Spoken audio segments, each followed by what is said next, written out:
Good morning, students. Welcome to SY BCom Semester 3 English Medium Stream at Anand Commerce College, Anand.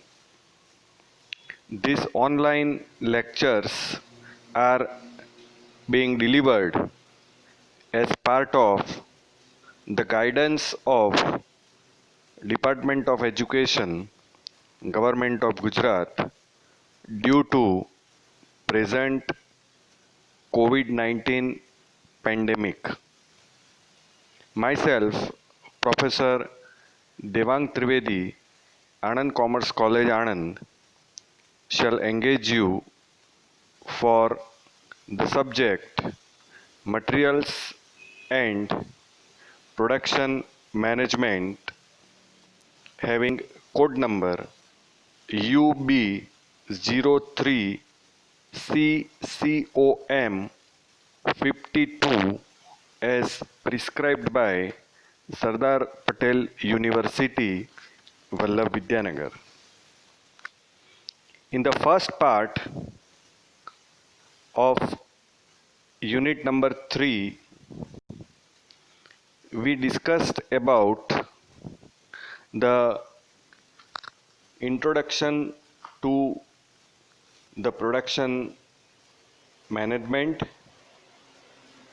meaning of production management, definition of production management, scope and importance of production management, and the role of the production manager in the modern business environment. Now, as you know from my earlier discussion in part 1, that manufacturing or a production management, it is a branch of industry, and it is the application of tools and processes for the transformation of raw materials into the finished products. The manufacturing sector is closely connected with engineering and industrial design. Some industries, such as the semiconductor and steel manufacturers, use the term fabrication instead. Manufacturing includes all intermediate processes required for the production and integration of a product's components.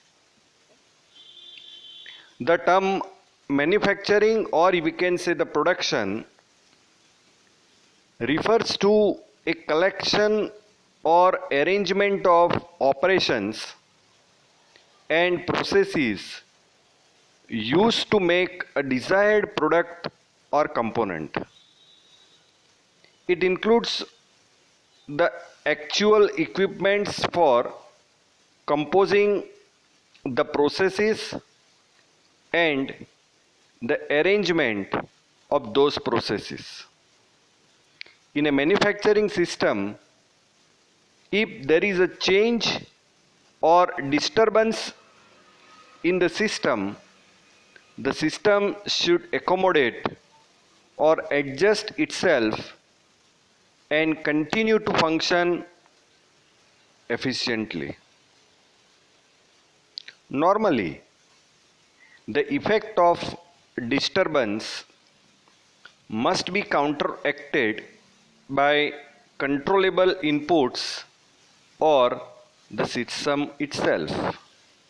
Now, the following figure, the figure that appears on the screen, that clearly defines how the inputs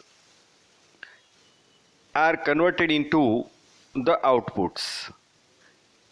Inputs you have material, energy, demand, social politics, information, etc.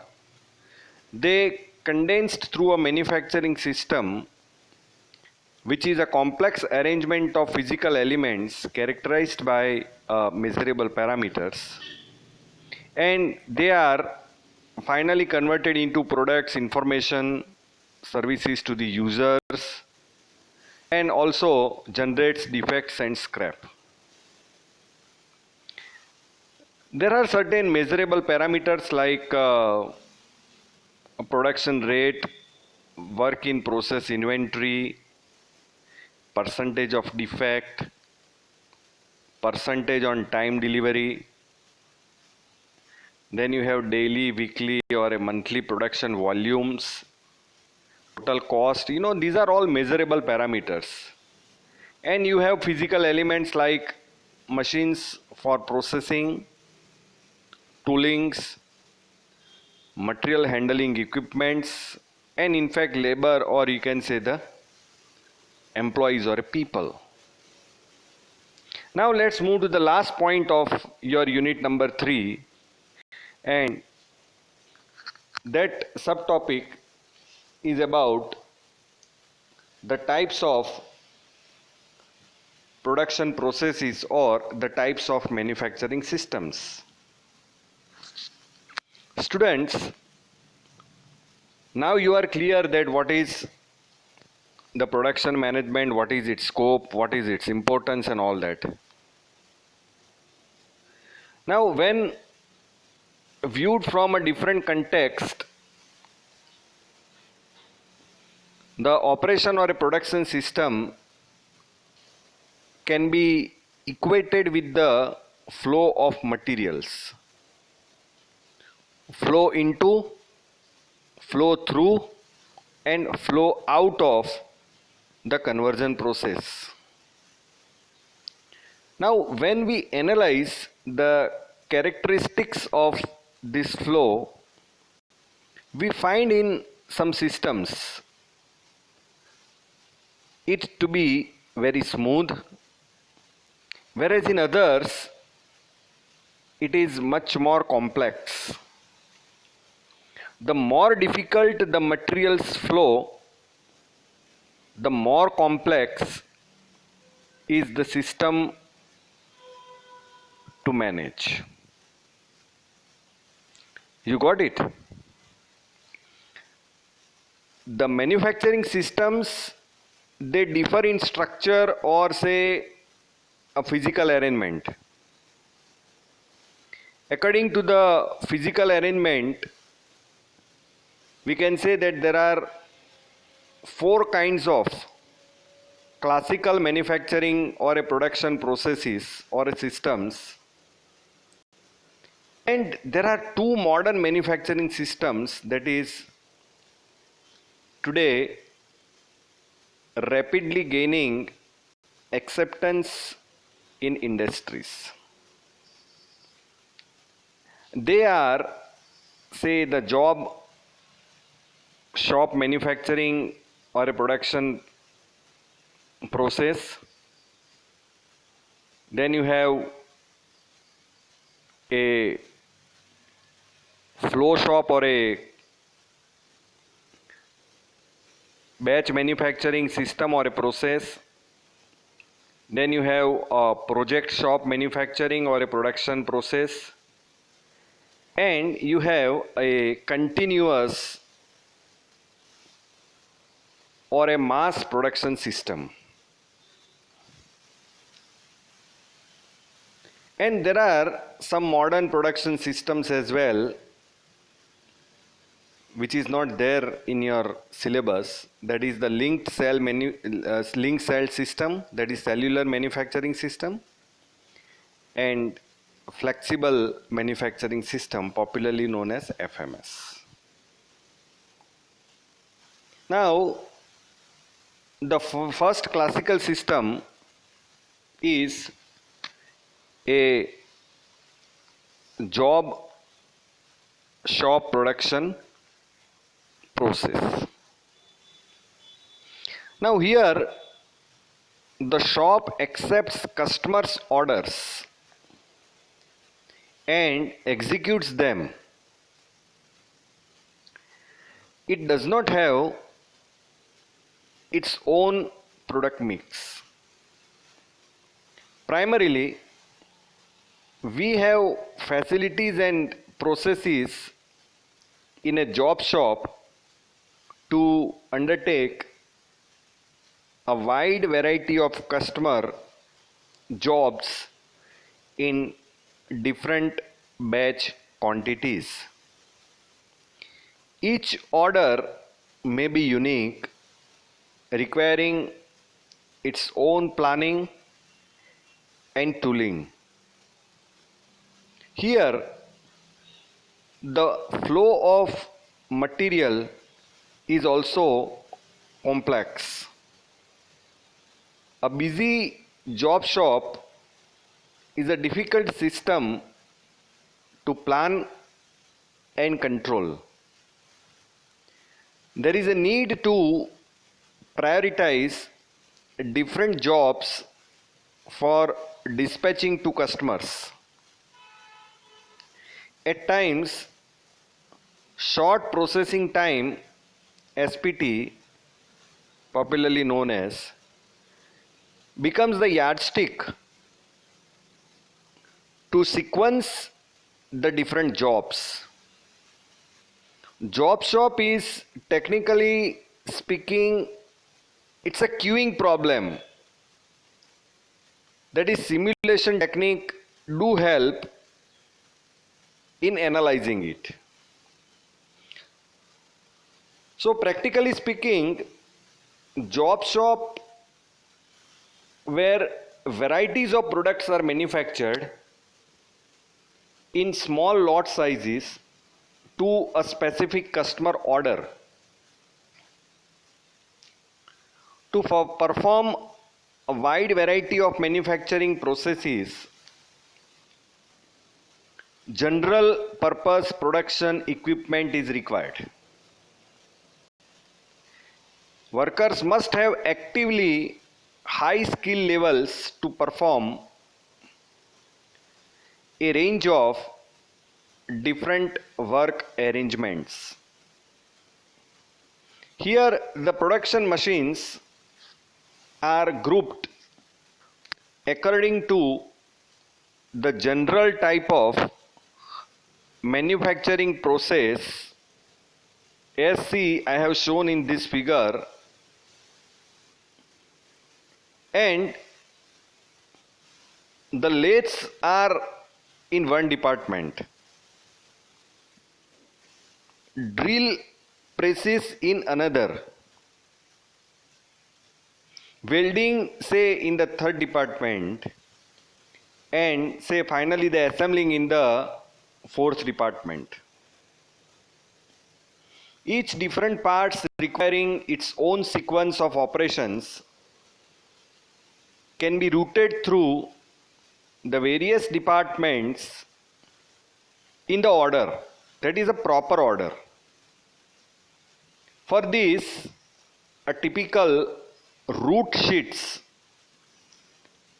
are prepared and used,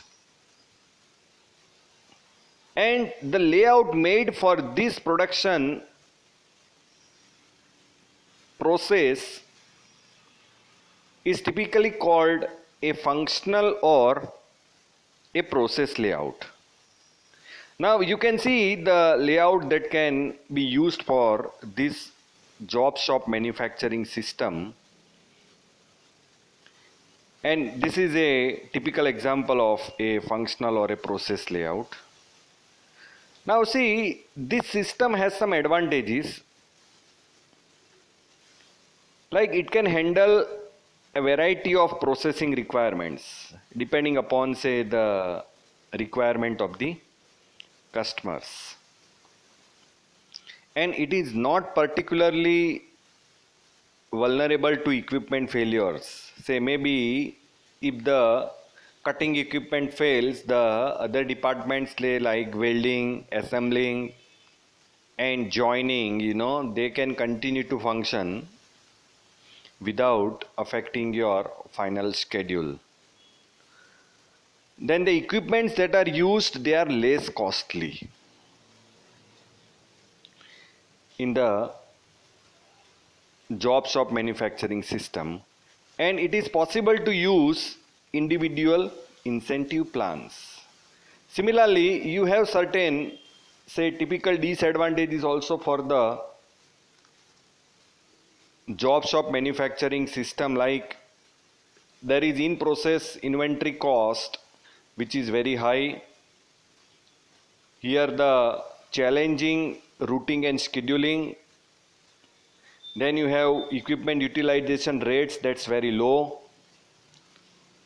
You have material handling which is slow and inefficient. You have complexities, often reduce span of supervision. You have special attention for each type of customers required.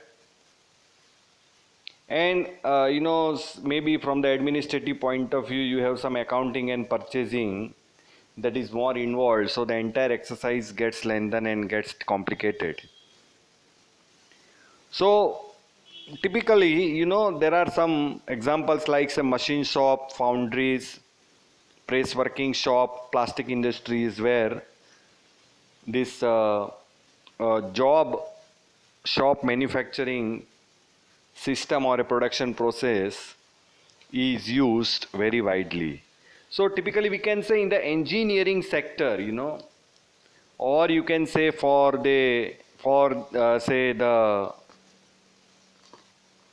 ship manufacturing or shipbuilding organizations, the factories involved, or say the systems that is geared to manufacture some typical type of machines, they are using this job shop manufacturing process. Say in our area we have an engineering company called say Elecon Engineering. They typically perform their manufacturing activities using the job shop manufacturing. Then other engineering units, say in the Vatwa GIDC near Ahmedabad, and many others, say in Rajkot GIDC, where there are large number of engineering units located. They tend to use this job shop manufacturing system to carry out the production activities. Now let's move to the second type of manufacturing system, and that is a flow shop. The flow shop have a product oriented layout, and it is composed mainly of a flow lines.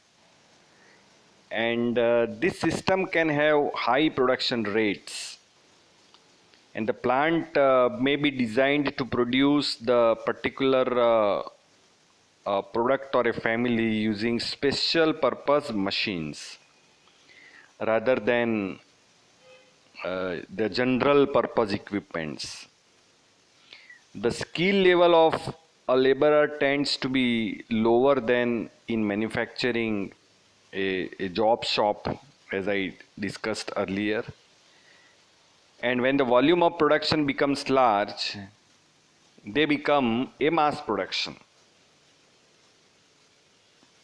And the material flow is through a sequence of operations by a material handling device, and the time the item spends in each station or a location is fixed and equal. The workstation are arranged in line according to the processing sequence as explained, say in this figure. A typical, that is called a product layout is used in this type of production process, wherein there is line 1, line 2, and the raw material that flows as per the pre-arranged sequence of machines in each line. So see, the line may be different from one another, and typically the raw material is fed, and finally at the tail you have the finished material come out. So typically it's called a flow production system or a flow production process, and you have some typical advantage, like there is a high rate of output, then there is a low unit cost, or unit cost is typically low because you go for a higher production of units. Then you can go for a mild labor specialization depending upon the requirement. You can go for a low material handling cost because there is hardly much material handling requires because you have the line set up. Then there is high utilization of labor and equipment, and there is a established routing and scheduling. So there is a routine accounting, and purchasing can be pre-planned. So rather you have some form, some type of certainty, and there is a ease of doing the entire exercise. There is a ease of doing production process in this a production system. And there is also some disadvantage associated with this, like say it creates a dull and repetitive jobs. Then you have poorly skilled workers, they may not maintain equipment or a quality of the output. Sometimes this poses a problem. And there is fairly inflexible to changes in volumes. Then there is highly susceptible to shutdowns. It typically happens in an Indian scenario, and you need preventive maintenance. A lot of preventive maintenance is required to make sure that the system goes on and becomes operative all the time. You have individual incentive plans that are impractical at a time. You have certain typical examples like automated assembly lines and TV manufacturing.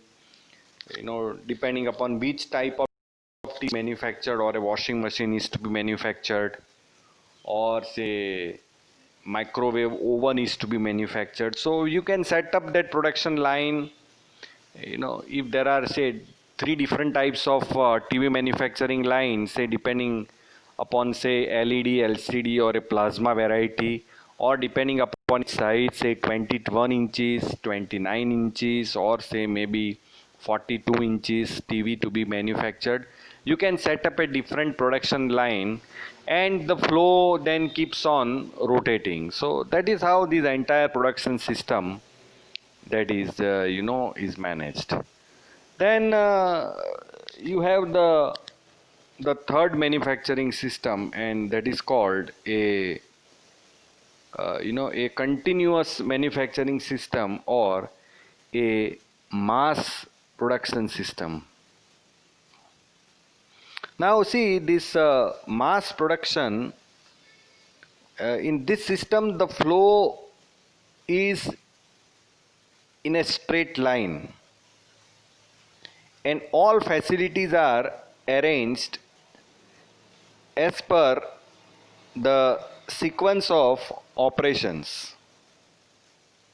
Output of one operation becomes the input for the subsequent operation, and the system is cascaded, and some peculiar problems of this system are balancing of assembly line or production function. And therefore the maintenance must be very good to prevent the breakdown of the whole system, because it is a continuous or a mass production system. So if any one machine stops working, then the entire line or entire system stop working. So you need a lot of maintenance, lot of precautions. And raw material need fed initially is very important, since all the operations they depend upon it, and balanced workload they result in a smooth output rate. Now see, typically say in the continuous manufacturing process or a mass production, now what is being called a very flexible, the product seems to flow physically. This system sometimes called as a flow production, as I told you earlier, the second type of a flow production or a more advanced type of a flow production when referring to the manufacturing of either a complex single part such as say a canning operation, or say an assembly product of say a typical one type of TV forever, or say a car assembling, or say a refining of petroleum products. See, however, this is not a continuous process but high volume flow lines. Volumes are very, very high. Say for example, Amul Dairy, they are manufacturing a butter. Now butter is a typical product where you don't need to change the specification of the butter unless you produce a different variety of a butter or a different pack size. So the typical basic standards of the product to be manufactured is fixed. So you can keep on continue to manufacture that product for n number of units and for infinite time. And that's how the entire continuous production system operates. Say packing of a milk. You have different varieties of milks. Maybe say the pasteurized standard milk having a fat of 3, then having a fat of 4.5 or say maybe 6, depending upon they have given the name to the variety of milk, say the slim trim, or they have given the name Shakti, or say the gold. So they have typical characteristics having fat and SNF into it, and they have set up the continuous production line. They have fed into a standardized milk as per the specification and the packing material, and they keep on packing the milk for a n number of units for infinite time. So this is high volume flow lines, and in continuous process the products really do flow because they are liquid or say gases or powers. Now in most see the efficient but least flexible kind of manufacturing system, it usually has the leanest and simplest manufacturing system, because see this manufacturing system is the easiest to control because it has the least work in process. There is nothing like a work in process. I have given you an example like say oil refineries, dairying, food processing, chemical plants. Say this flow chart, they clearly says that the raw material and energy is fed into it, then you have process 1, then you have process 2 and process 3, and finally the product is out.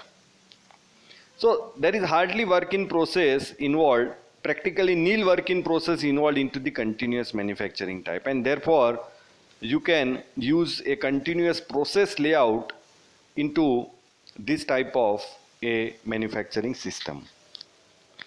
So typically continuous manufacturing system nowadays are being used in the modern industrial setup by a very large organizations to go on for manufacturing a huge amount of or huge volume of production for a long period of time. Here the cost of production is very low because you have a concept of called economies of scale come into play.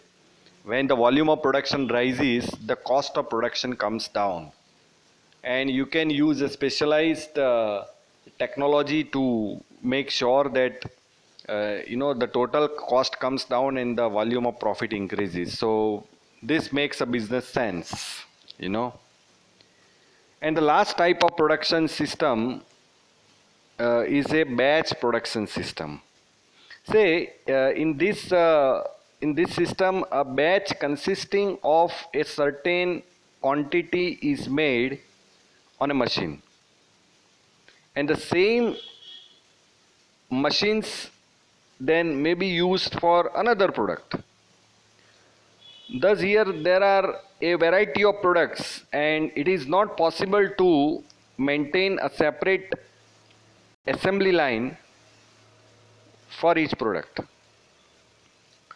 Products completes for the share of the machine. Machines are general purpose. For example, say the pharmaceutical companies make medical formulations by batch production system. Production problems are complex here, and there is a machine assignment problems. And again, what should be the size of each batch is another problem.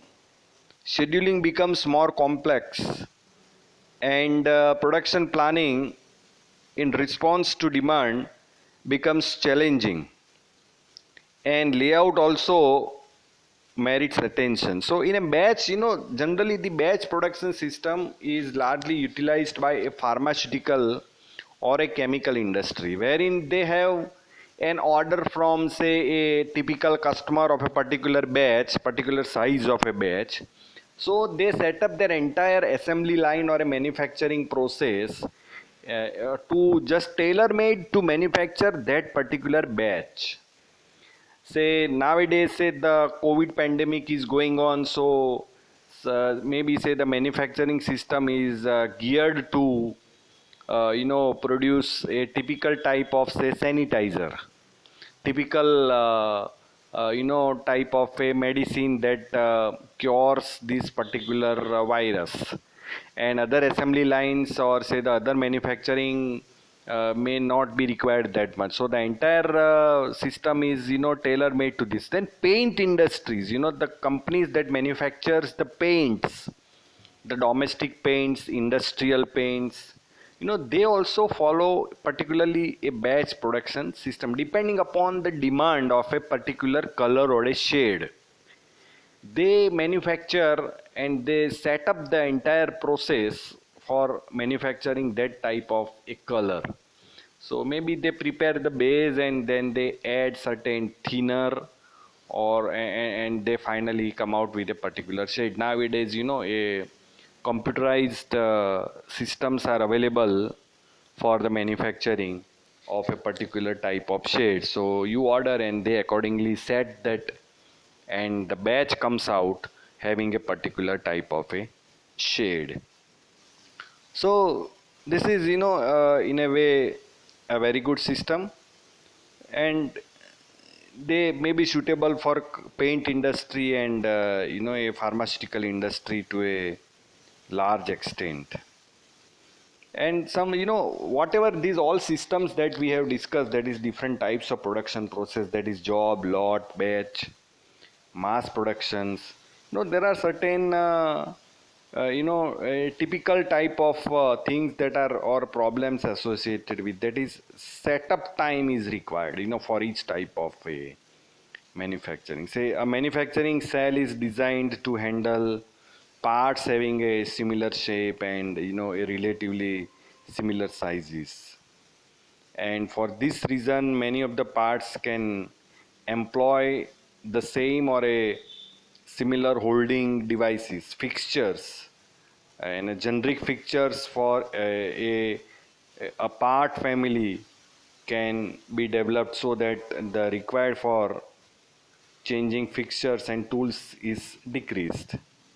Then you have lot sizes are reduced, that is. Then you have work in process and finished goods inventories,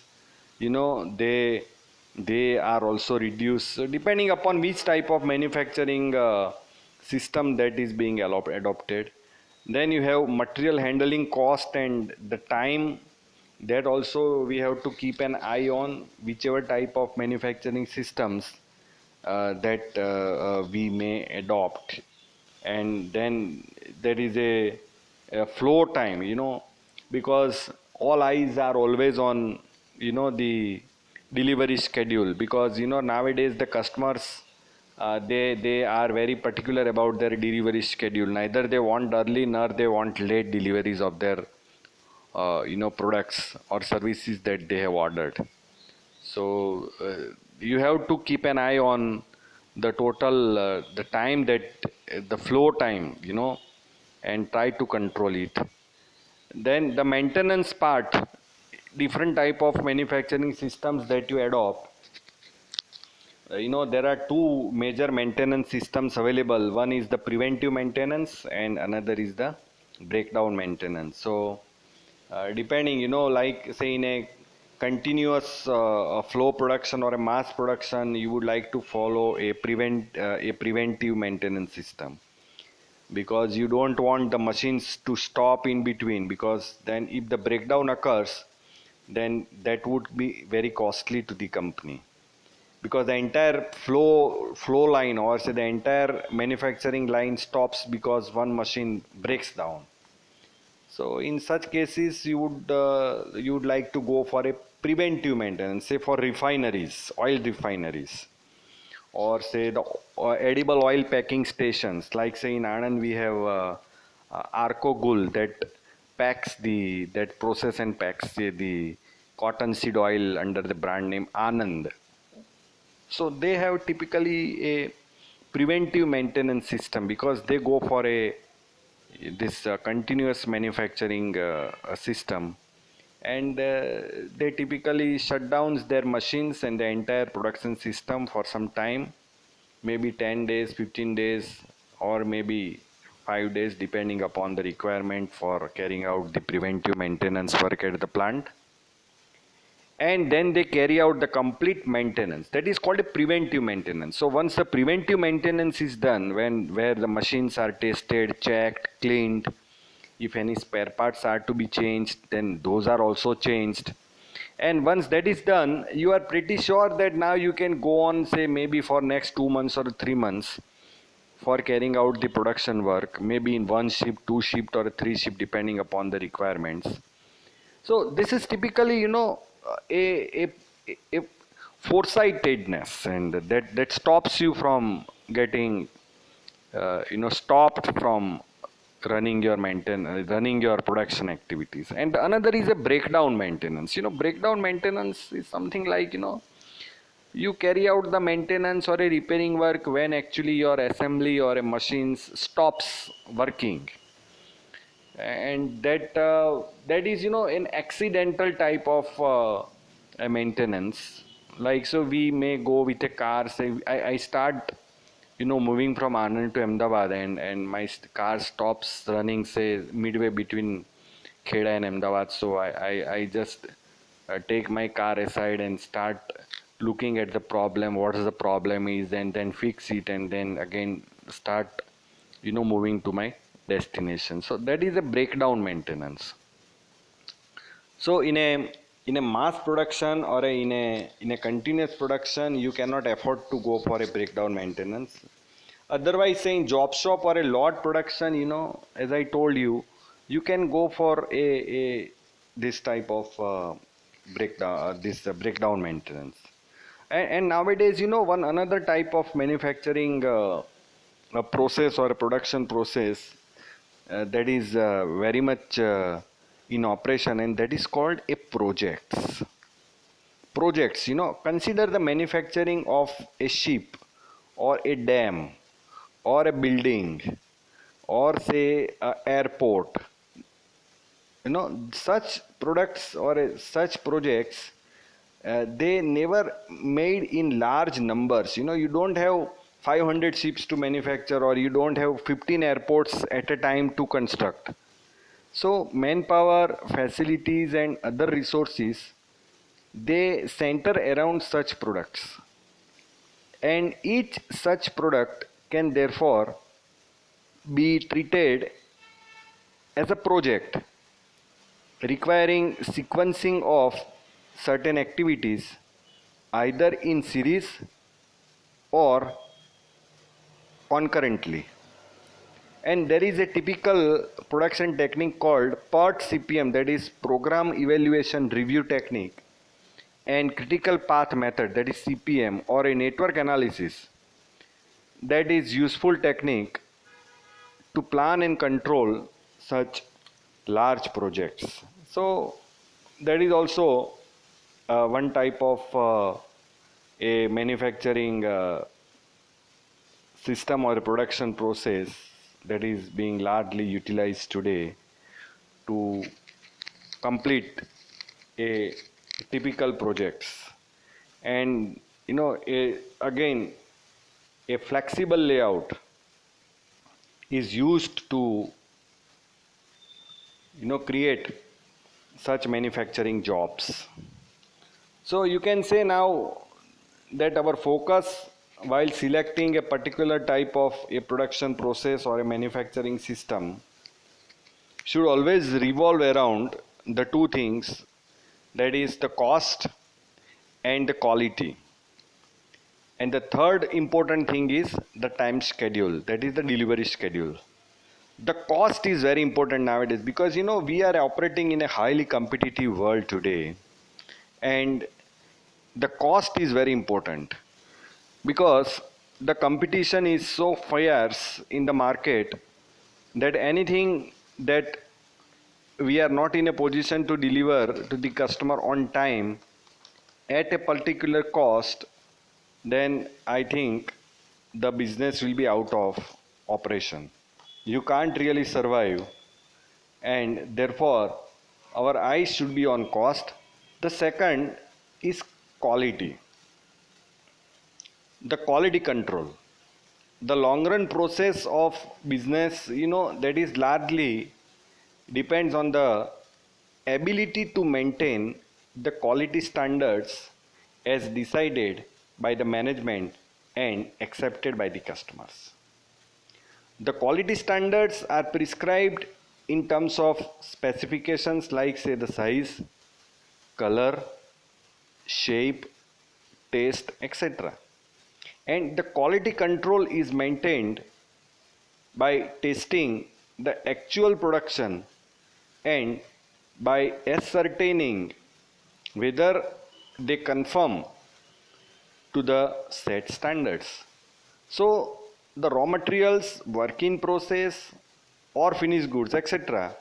are inspected at various stages of production, and they may be 100% quality control where such unit produced is inspected, or there may be a policy of testing the samples where the entire lot produced is either passed or rejected on the basis of the tested sample.